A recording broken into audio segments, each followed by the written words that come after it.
Queridas irmãs, queridos irmãos,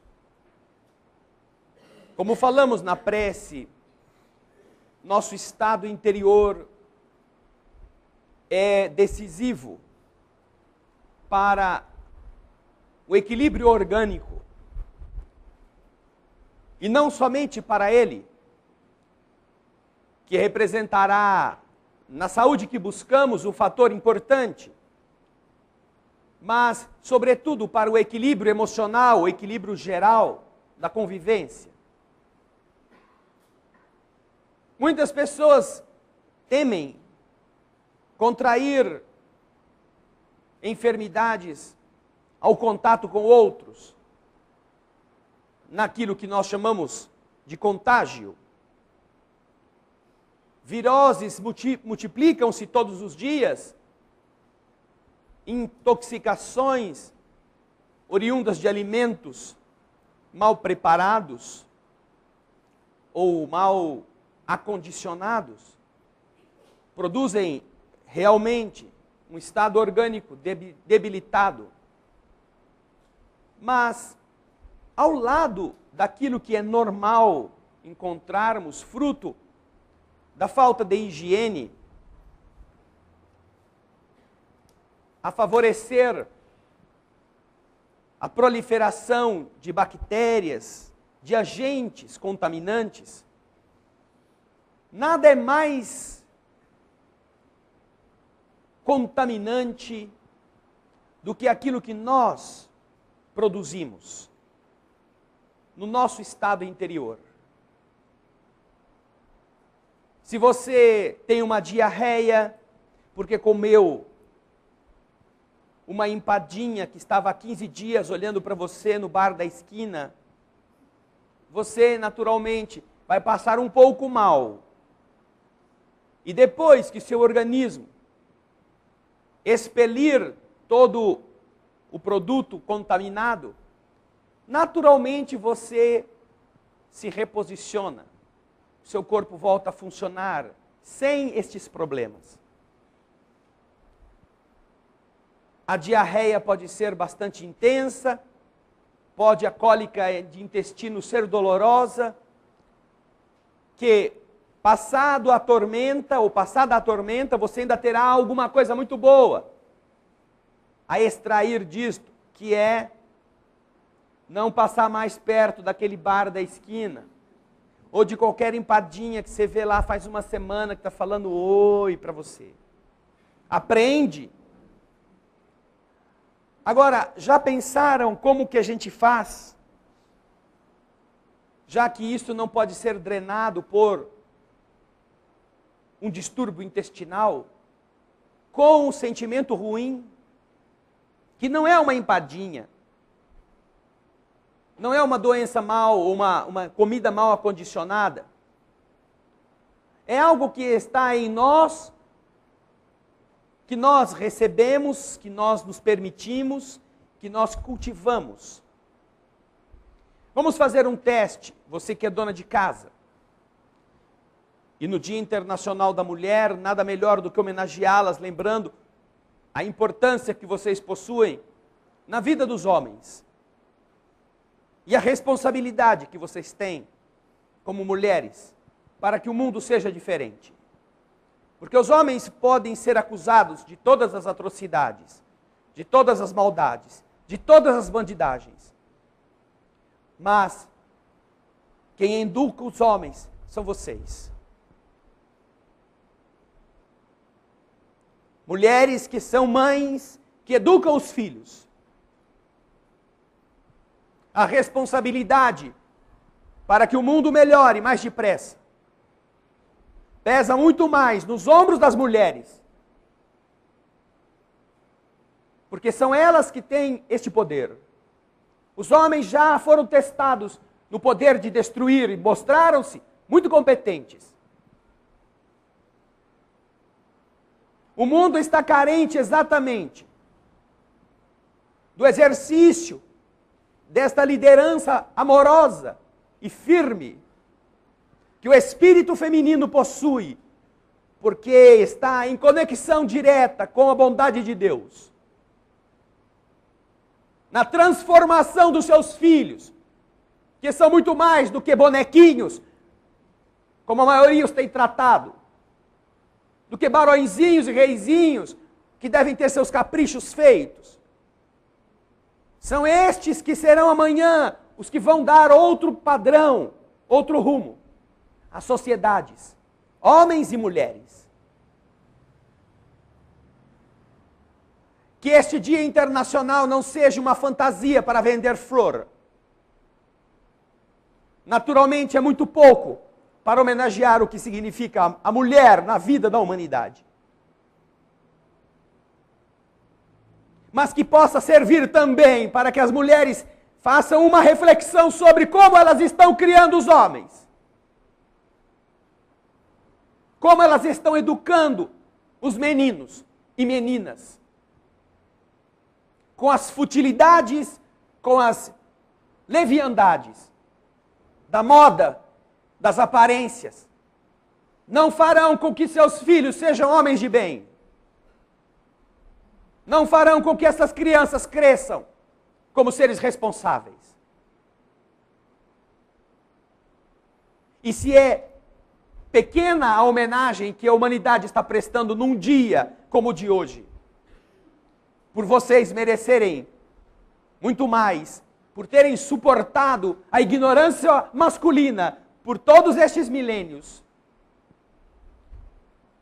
gostaríamos muito que vocês não abdicassem da tarefa hercúlea e corajosa que é a de ser mulher numa época em que a maioria é fêmea.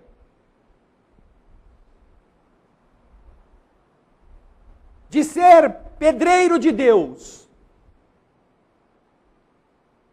quando a maioria está desejando ser rato de Deus. E sem diminuí-las em nada, porque são as responsáveis, ou em boa parte, administram a família nos trabalhos do lar. Só as mulheres têm a capacidade de, trabalhando na rua para ajudar no dinheiro da casa, ainda levarem em casa uma outra jornada de trabalho. Porque os homens podem parecer muito musculosos, muito fortões, mas boa parte deles não resiste a um espirro. Na primeira gripe se põe lá, ai, socorro, estou morrendo. E a mãe, com gripe, com pneumonia, levanta e vai cuidar dos seus filhos. Com febre, com dificuldades físicas. É tão comum ver homens fazerem filhos e irem embora como se fossem cachorros.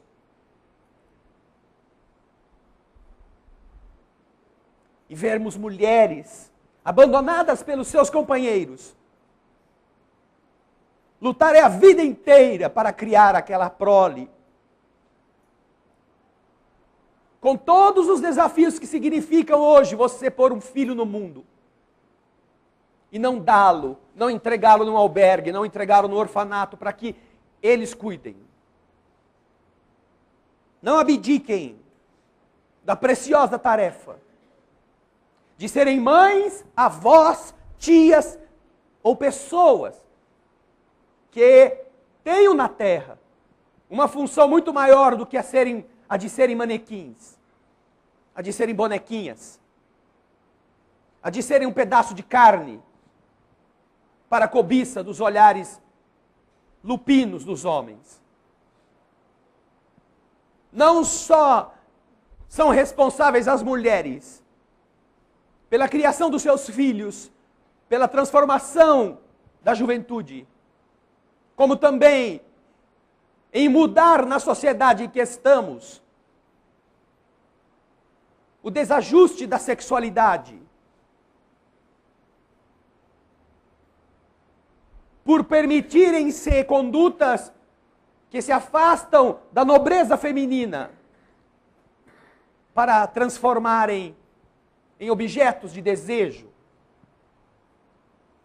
infundindo no olhar masculino a cupidez,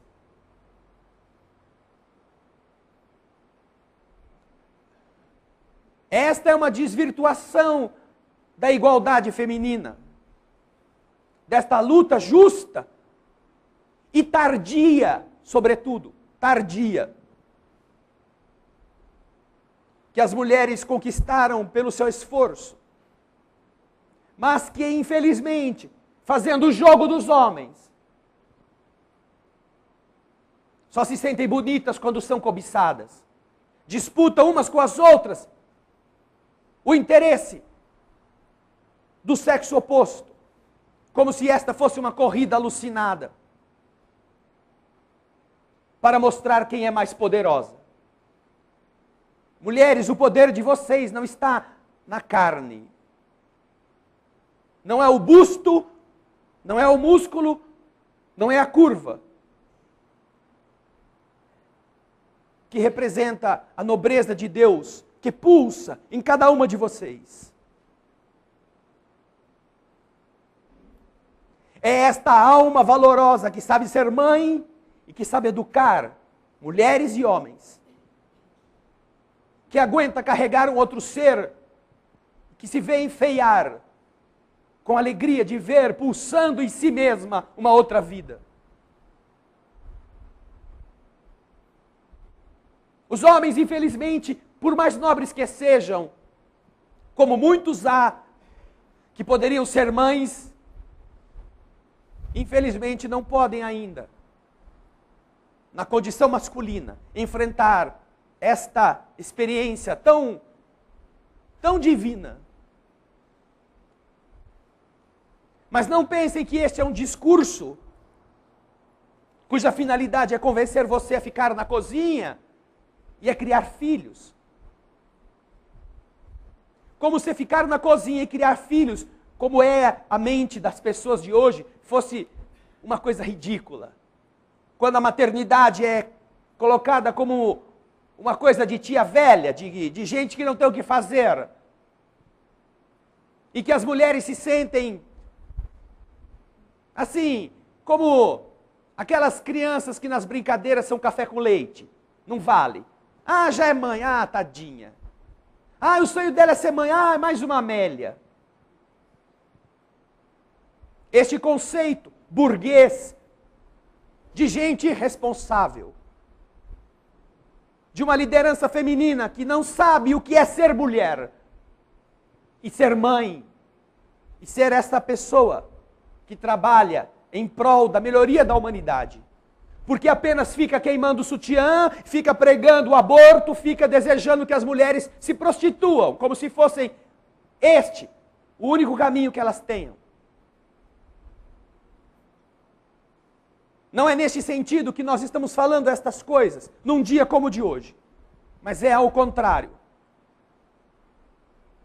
Para que se você, que é mulher, não se considera uma fêmea apenas, uma prostituta apenas, uma abortadeira, uma fábrica de crianças e de assassinatos, então, exerça o seu papel. Defenda estas coisas. Num mundo onde a ruína moral e social está embasada na ruína da família, não se trate como se você fosse um pedaço de carne. E não dê mais valor à sua aparência do que a convivência com a qual você edifica uma nova sociedade.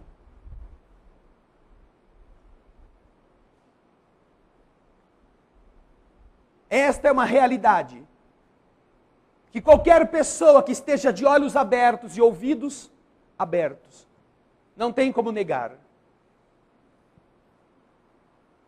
A capacidade feminina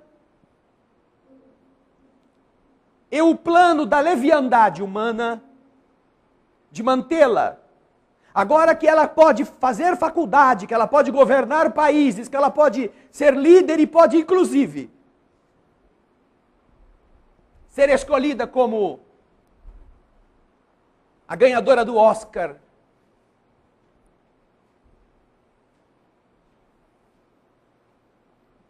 Não faça das mulheres apenas um instrumento a serviço dos homens, para lhes produzir prazer fácil e barato. Que esta liderança seja de verdade uma liderança na nobreza, para ensinar os homens a serem mais nobres, a serem mais responsáveis, a serem mais limpos. Ainda que existam por aí competindo com todas vocês, irmãs que escolhem o caminho da superficialidade, da venalidade, que merecem de nós o nosso respeito.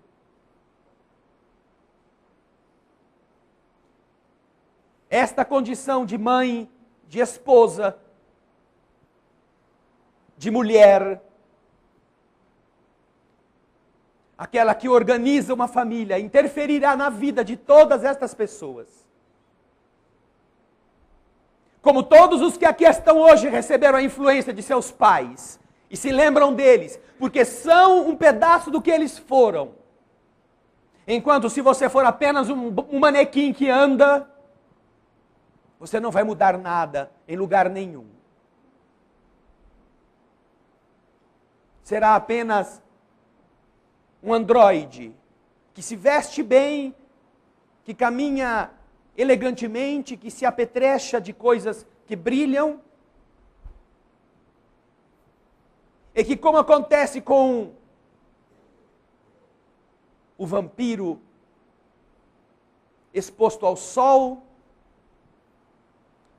quando chega o amanhecer e o vampiro não conseguiu se esconder, mostra nos filmes de terror que eles se tornam pó, desaparecem.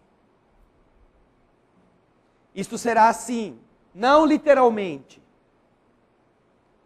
mas com a consciência feminina ao sol da verdade. Esta verdade do Espírito. E então, poderão ter uma noção do quanto tempo jogaram fora diante do espelho. Somente. Que fortunas investiram na troca da cor do cabelo ao longo de uma vida inteira, sem terem usado isto para fazer bem para o espírito, para estudarem, para melhorarem culturalmente, para construírem coisas que duram. Será assim, infelizmente, como tem sido o resultado do sol da verdade, no espírito que descobre homem ou mulher. Não é só para mulher que serve isto, mas para qualquer espírito que descubra as tolices que fez, quando poderia ter feito diferente. Mas, voltando ao sentimento, nós encontraremos então a seguinte experiência. Você que é dona de casa, guarde em um saco plástico o resto de tudo que você usa para fazer a comida. E depois de tudo que sobrar, você guarda em sacos e põe debaixo da pia da sua cozinha. Em uma semana, faça esse teste. Vai pondo em sacolinha, fecha e põe debaixo da pia. Põe de novo sacolinha, fecha e põe debaixo da pia. Arroz, feijão, resto de carne, cebinho, aqueles que você tira na tábua do bife, e põe embaixo da pia. Ovo, a casca do ovo que você quebrou para fazer um bolo, põe debaixo da pia. Em uma semana, o que vai acontecer com a sua cozinha? Mas ela está fechadinha com plástico. Mas quem diz que o plástico fecha alguma coisa? Você vai achar que tem, um bicho morto na sua cozinha. Se não começar a acusar o pobre do marido que ele não está tomando banho. Que também é uma outra opção muito comum.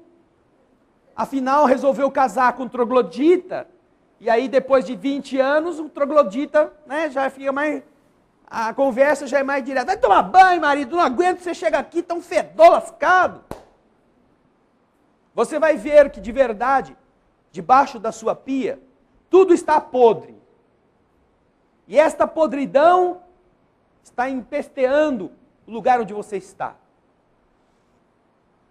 Coisa muito pior do que isto, porque isto é resto de comida por uma semana. Coisa muito pior do que isto é o que você sente de ruim guardado dentro de você.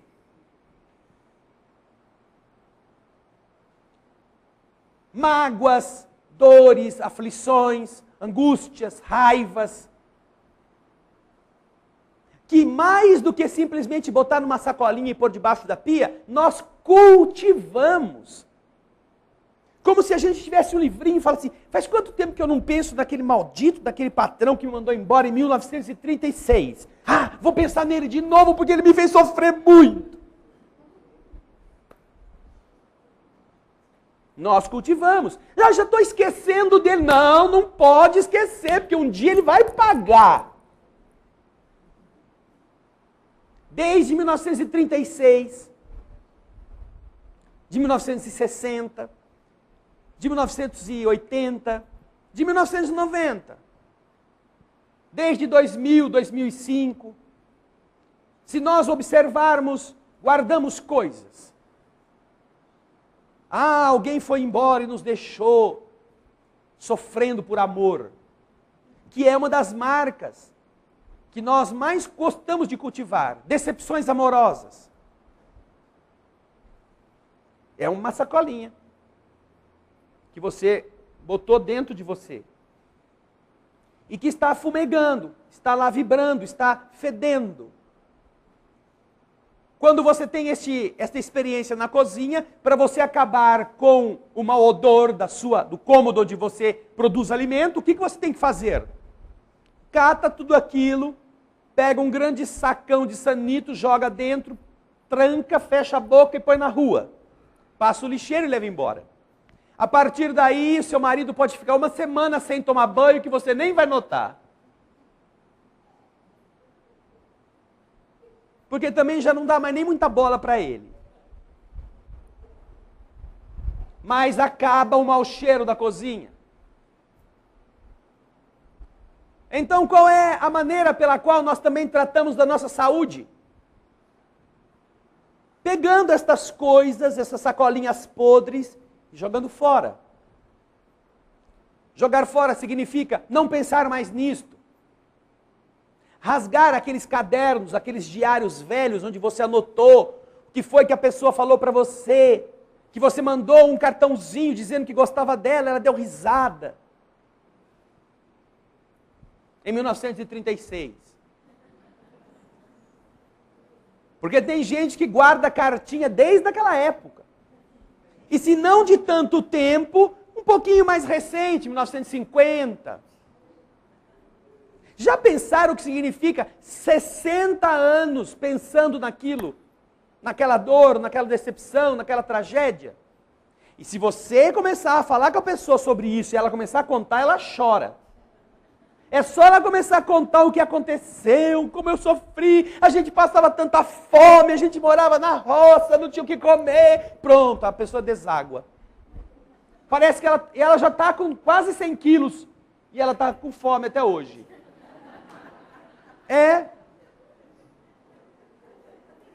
Já passou o tempão, ela já está precisando fazer regime. Veja só como a vida foi generosa com ela. O começo foi na carestia, mas depois veio a abundância. Ela já está sobrando banha para os lados. E ela, não, mas eu passei tanta fome, como eu sofria quando eu era criança. Eu acho que ela está sofrendo tanto até hoje, que ela está se abastecendo muito para não correr o risco de ficar de novo na miséria. Eu já comi agora para ficar 2 vidas sem comer. Eu posso agora desencarnar que nas 2 outras vidas eu tenho certeza que já estou abastecida. Ninguém fala assim, graças a Deus, que coisa boa, olha só como eu estou gordo. Como eu estou gordo, olha, sustância. Se tiver um inverno nuclear e todo mundo em 3 meses morrer de fome, eu duro uns 2 anos. Só por causa da comida. Isso aqui não é banho, isso é armazém. Eu sobrevivo. E eu vou ser quem vai dar continuidade à espécie humana, por causa do meu sobrepeso. Em vez de pensar assim, em vez de olhar as coisas pelo lado positivo, se essa pessoa voltar a falar de que ela passou, ela vai chorar, ela vai, e depois que ela acabar de contar, ela vai comer, porque ela vai estar com fome. Pensou tanto na fome que agora ela precisa se abastecer um pouquinho, né, para esquecer as coisas ruins. E por que ela já não esqueceu? Por que não aprendeu com isso e agradece? Não, eu estou bem, que bom que fulano foi embora, que bom que a minha mulher me abandonou, que bom que isso, que bom. Porque nós vamos tirando coisas boas e aprendemos com elas. Mas a gente não quer disso. A gente fala assim, ai, que bom que eu guardei esse ovo choco aqui debaixo da pia. Essa casca foi tão importante para mim. Ela não pensa no manjar que ela já comeu, que ficou gostoso para todo mundo, que foi uma delícia, que todo mundo elogiou. Não, ela guarda a casca do ovo podre. E o que acontece? A cozinha dela empesteia e o seu corpo adoece. Porque isso é veneno. E há muitas doenças que não dependem de remédio, de farmácia, de cirurgia, não dependem de nada, dependem dessa faxina. Se você tiver o cuidado honesto, verdadeiro, de observar em você, e quando digo você também, você que está em casa. Acorda aí, Raul. Você também, você que está em casa. Acorda aí, Raul. Você também, você que está em casa. Se vocês tiverem este cuidado de fazerem uma honesta avaliação, vocês verão quanta coisa está guardada no sentimento, no coração, que já não tem mais sentido a não ser empestear você. Ah, seu marido foi embora. Ah, por que você não fez uma festa? Reclamava tanto dele. Sua esposa foi embora. Por que você não fez uma... Graças a Deus tirei a sorte grande. Aliás, tem uma historinha engraçada. Num cemitério estava um homem na frente de um túmulo, falando assim, você não devia ter feito isso comigo. Você vai ser amaldiçoado, você não devia ter me deixado nessa condição. E uma pessoa passou, ficou curiosa por aquele discurso, começou a prestar atenção, vendo que a pessoa chorava, imprecava, xingava. Você não devia ter feito nunca isso comigo. Se interessou em saber o que estava acontecendo ali. Então parou e perguntou, moço, o que aconteceu? É seu pai que está aí? Não, não é meu pai não. Sua mãe? Não, minha mãe já morreu, está no outro cemitério. É seu filho? Que meu filho? O que? Meus filhos estão vivos. Mas então quem é que está aí enterrado, que você está assim tão revoltado? É o primeiro marido da minha mulher.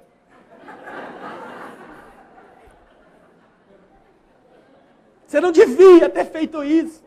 Ficasse vivo e casado com ela se eu não casava.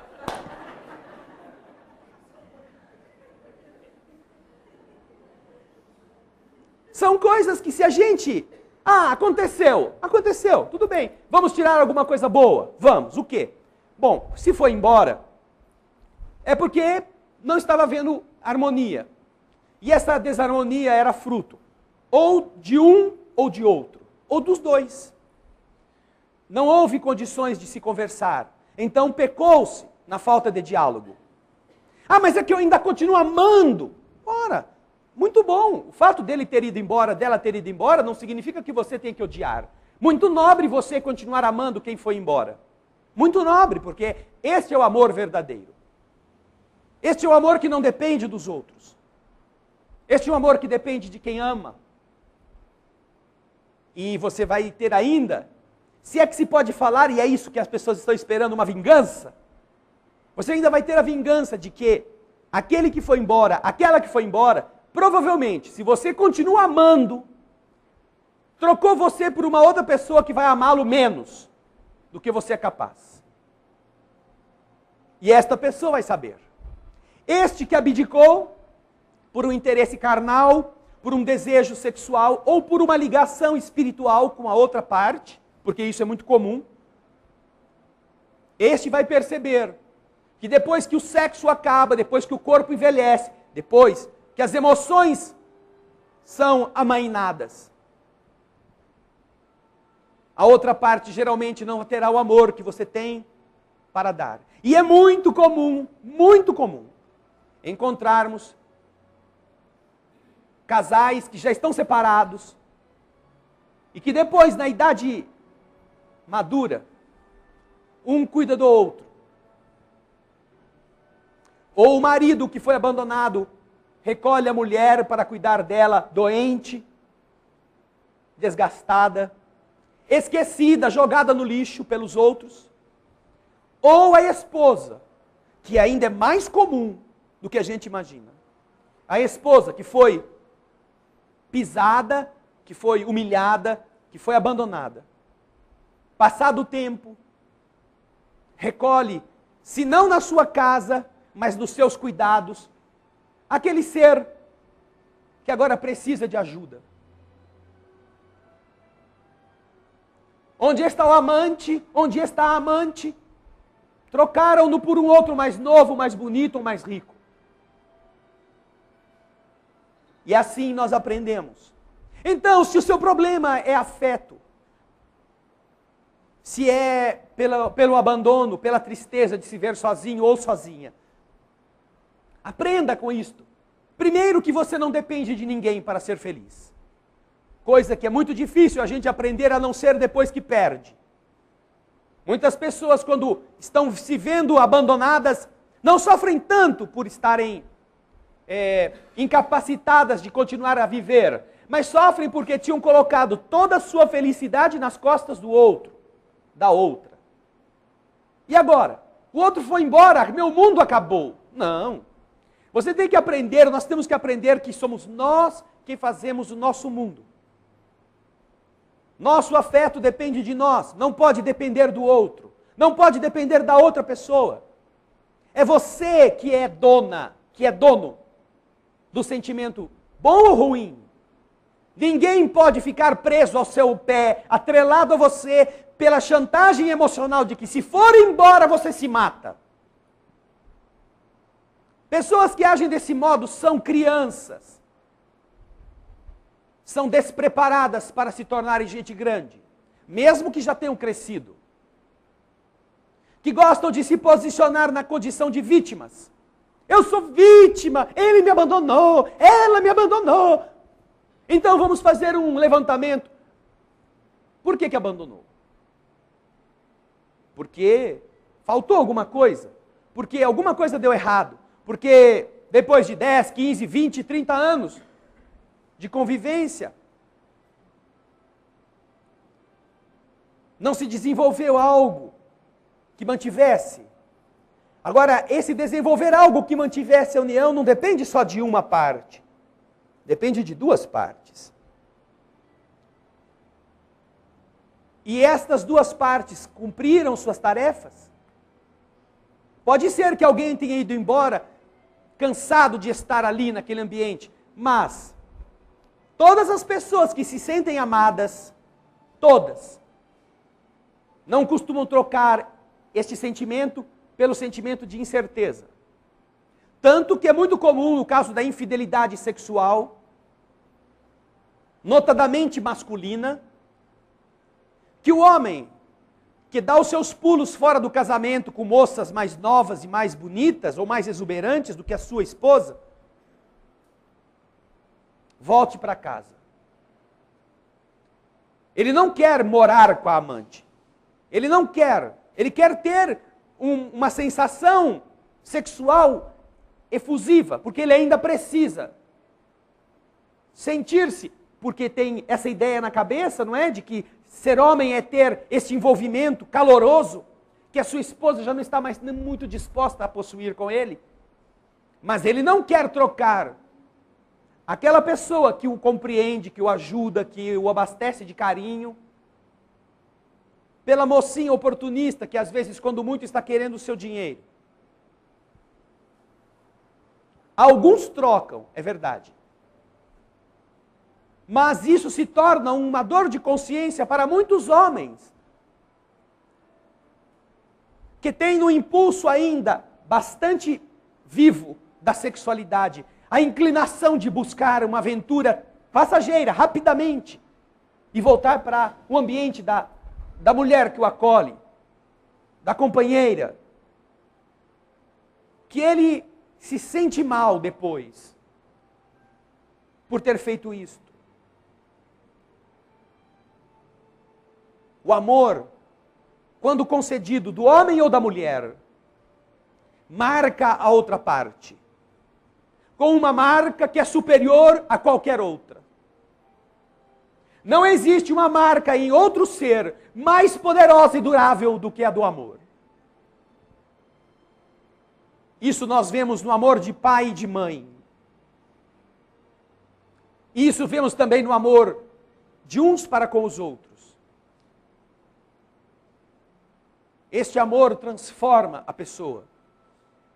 Então, se a pessoa foi embora e você continua amando, não se sinta pequeno ou pequena, tolo ou tola por causa disto. Ao contrário, aprenda com isto.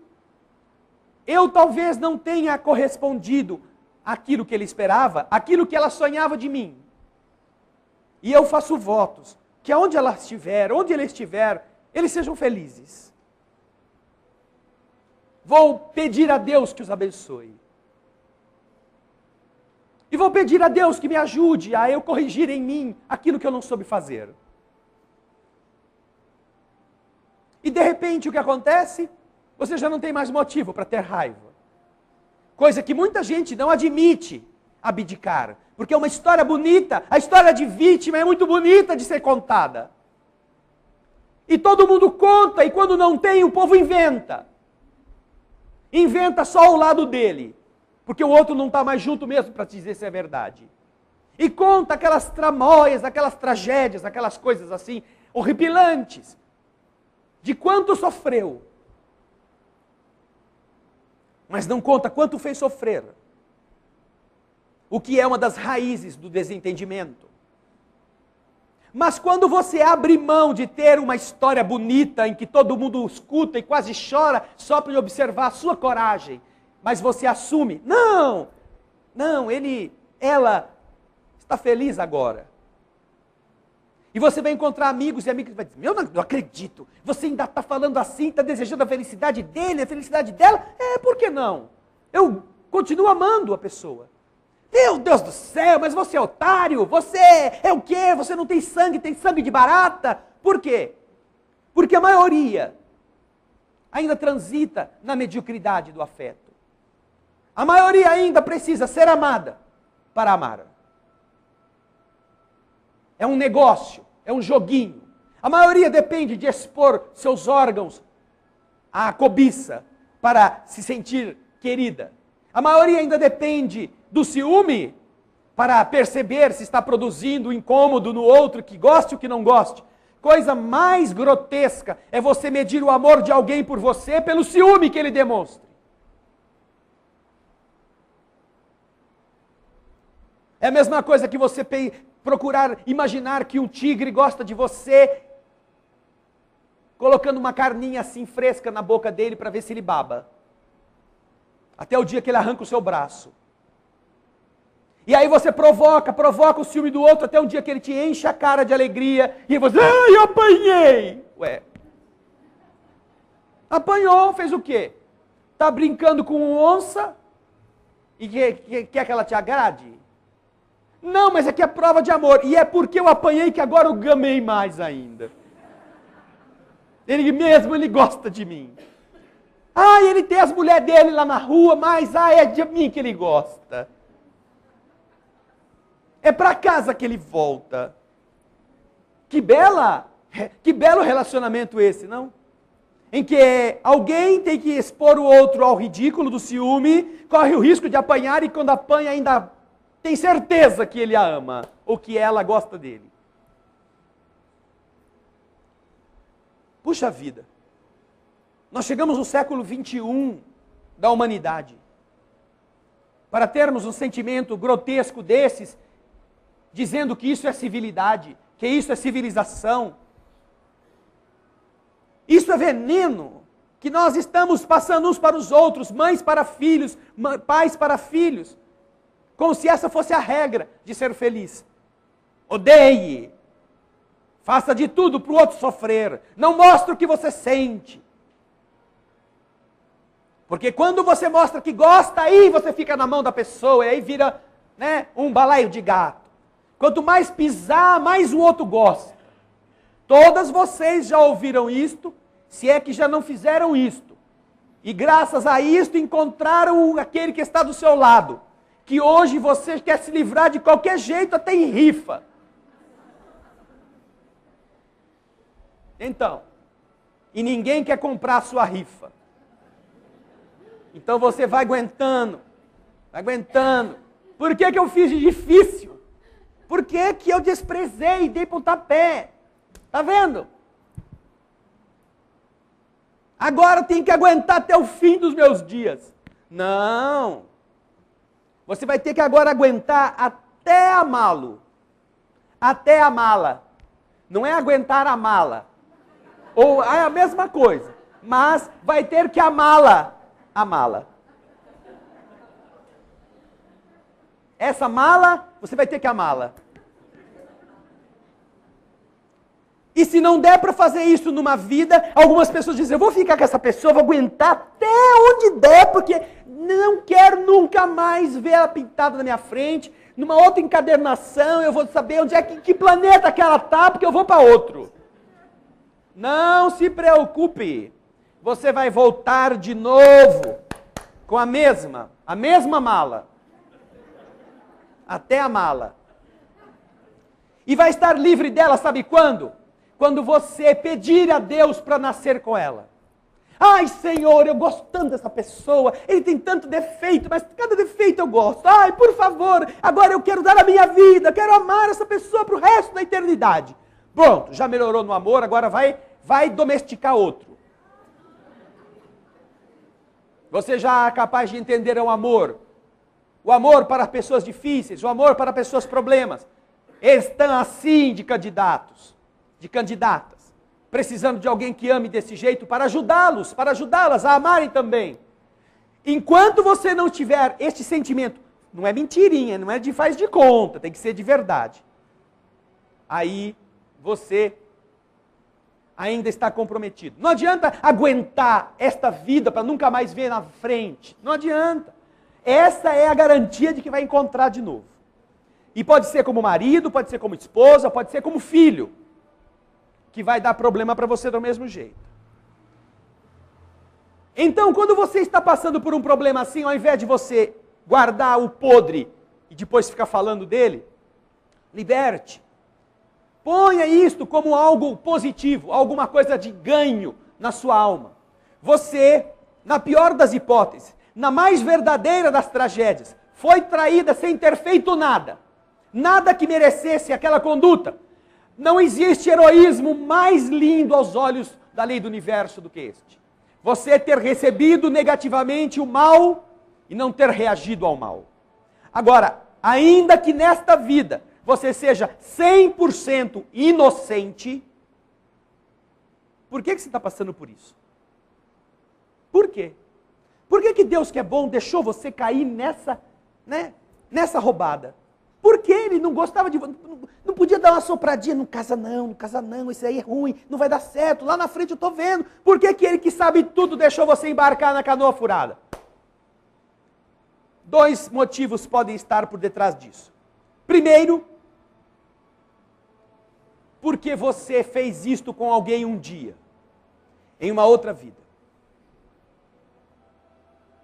E você precisa então passar por isso, para sentir o que significa a responsabilidade afetiva.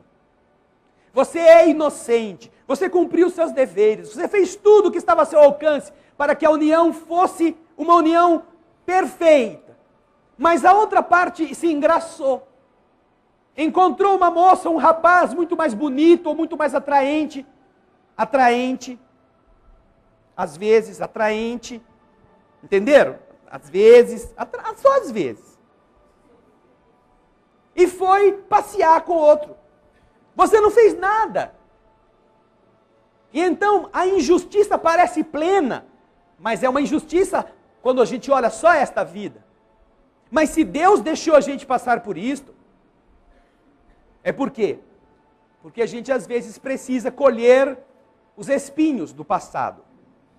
Precisa enfrentar uma situação e não reagir negativamente. Porque numa outra existência isso pode ter acontecido. Ou porque a gente fez a mesma coisa com o outro, ou porque uma vez tendo sido vítimas, a gente matou os dois e depois se enforcou, ou a gente só se enforcou, ou a gente queimou toda a casa, botou os filhos dentro para fazer uma tragédia bem churrascada, bem feita. E agora, a gente se preparou. Não, Senhor, eu quero ser testado. Eu não vou fazer mais essas atrocidades. Eu preciso me desculpar. E então, a pessoa renasce e dá tudo o que pode. Volta a sentir o mesmo amor, a mesma sensação de entrega. E passa pela experiência para que de verdade se teste na capacidade de resistir. Ou isto foi assim, ou, segundo motivo, você pediu. Você pediu por amar aquela pessoa. Você tem por aquele espírito uma dívida moral. Ele em alguma outra existência te ajudou, tirou você da sarjeta, te deu um trabalho, fez você conseguir vencer na vida. Mas é uma pessoa leviana, é um espírito pequeno ainda, moralmente falando.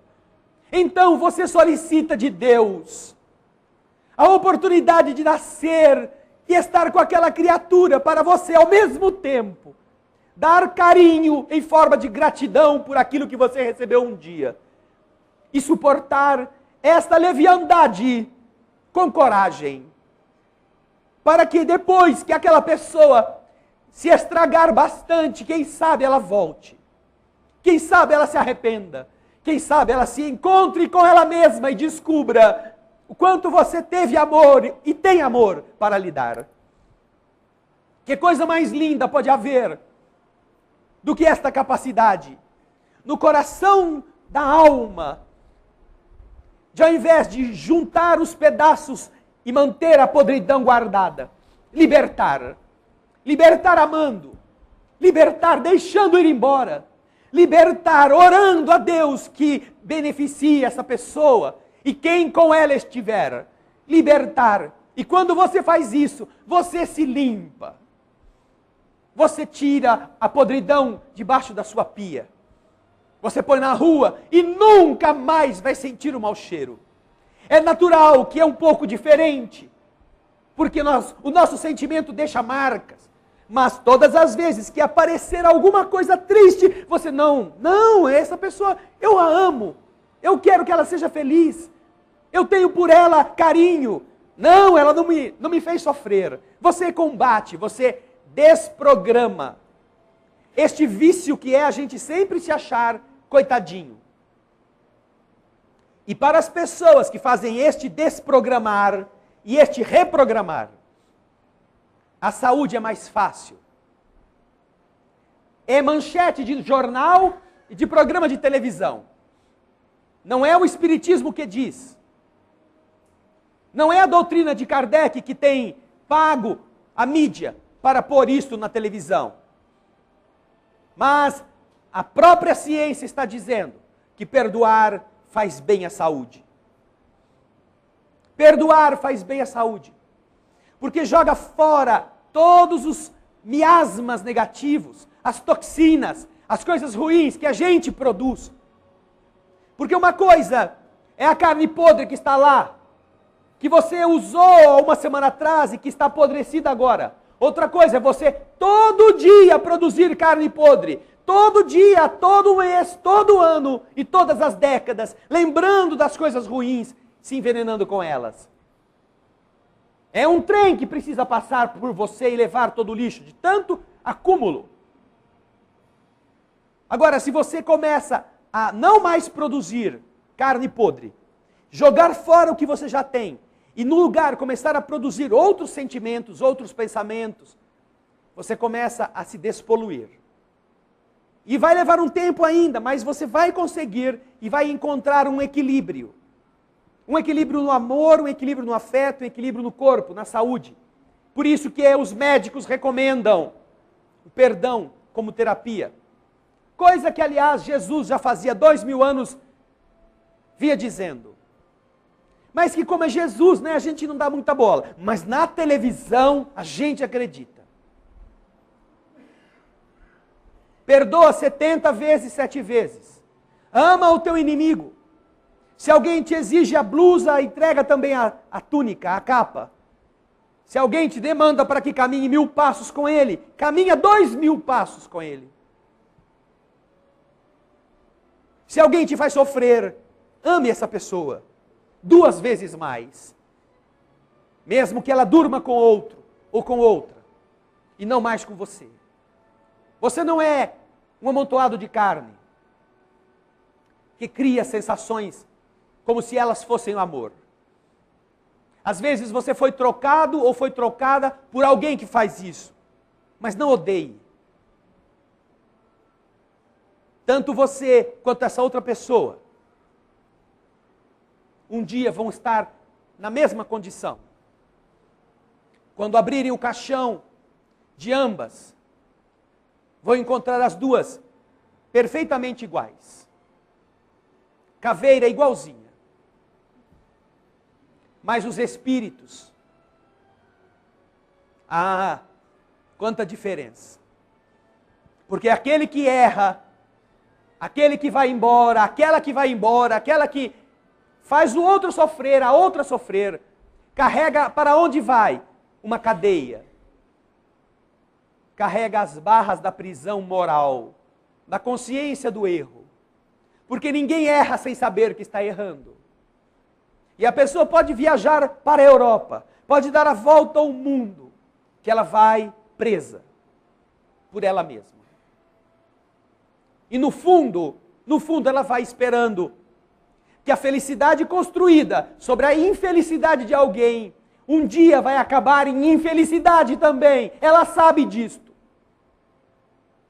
Então desfrutam de alguns momentos aparentemente felizes, que lhes parece um pouco com um saborzinho amargo no fundo do copo. Porque ele foi construído sobre a lágrima de outra pessoa, que pode já tê-lo perdoado, que já pode tê-la esquecido, mas que na consciência do indivíduo que errou, o esquecimento da vítima não altera em nada o tamanho do erro cometido. O que será que vai valer mais a pena? Você jogar o seu lixo fora e reconstruir a sua vida, agora com base num sentimento real, num afeto que não depende dos outros, só depende de você. Ou você pensar que é feliz vivendo de museu em museu, de palácio em palácio, de jardim em jardim, mas sempre no fundo, se lembrando daquele que ficou esquecido ou que ficou largado. Ou daquela que ficou abandonada lá atrás. O que será que é melhor? Por isso que existem reencarnações pedidas por nós, para enfrentar a dureza de um ser difícil, por nossa consciência de culpa. Eu aguentarei, Senhor, renascer com essa pessoa, porque eu fui responsável pelo estado que ela está hoje. Nada mais justo que eu recupere agora. Que eu a resgate. Mas nada disso é punição, nada disso é crime, nada disso é uma medida punitiva de Deus. Tudo é escola, mesmo quando estejamos no dia da prova, mesmo quando seja o dia do boletim da nota vermelha, mesmo quando chegue o momento da reprovação, tudo isto é escola.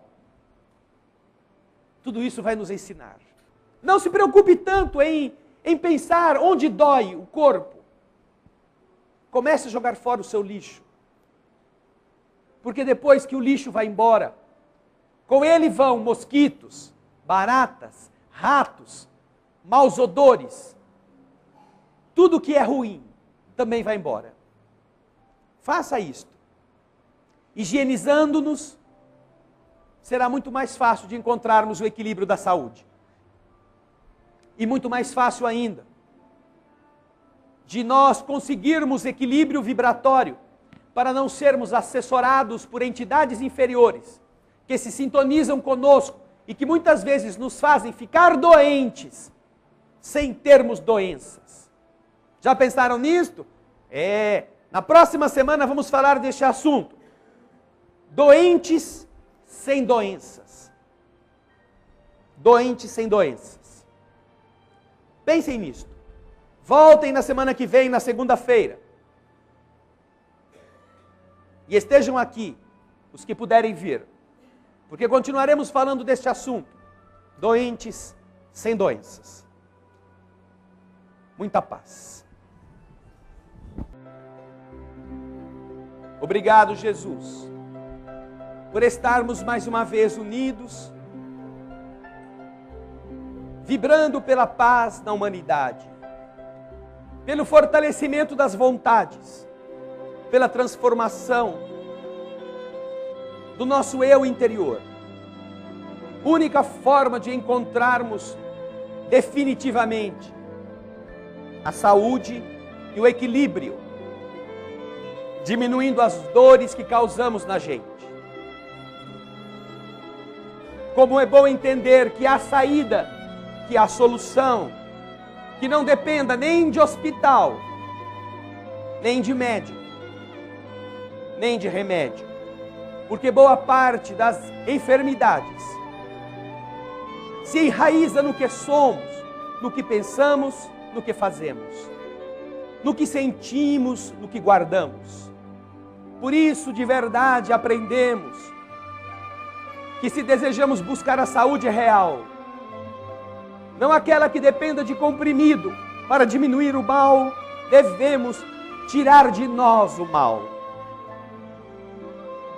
Precisamos transformar-nos, fazendo com que nossas vibrações se enriqueçam no bem. E a gente ocupe o espaço bom do nosso ser, com boas coisas, com uma forma de sentir nobre, com uma forma de pensar adequada,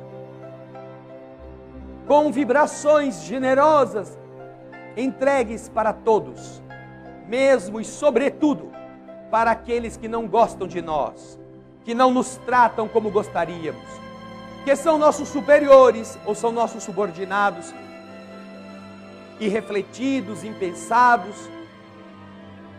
desleixados. Que nós saibamos educá-los com o nosso exemplo. Se estivermos na condição de superioridade, de hierarquia em relação a eles. E que também saibamos demonstrar àqueles que comandam nossos passos que somos capazes de suportar a agressividade, a injustiça, sem odiar. Porque todos eles, os que nos fazem mal e os que não nos seguem os conselhos, são nossos professores, educando a nossa paciência, o nosso orgulho, atuando de tal maneira que são testes que nos qualificarão para o crescimento do Espírito e para a jornada que nos aguarda daqui por diante, no crescimento da alma. Que bom estarmos unidos uma vez mais. E que juntos, Senhor, nas vibrações do sentimento de verdade no bem, nós nos sintonizemos com estes espíritos amigos, que estão aqui, que estão nos lares, esperando o melhor que tenhamos, para que eles também possam fazer o melhor que Deus permita nos seja entregue no dia de hoje. Que possamos cantar uma vez mais, do fundo do coração. Almas do céu, ouvi o doce canto do fundo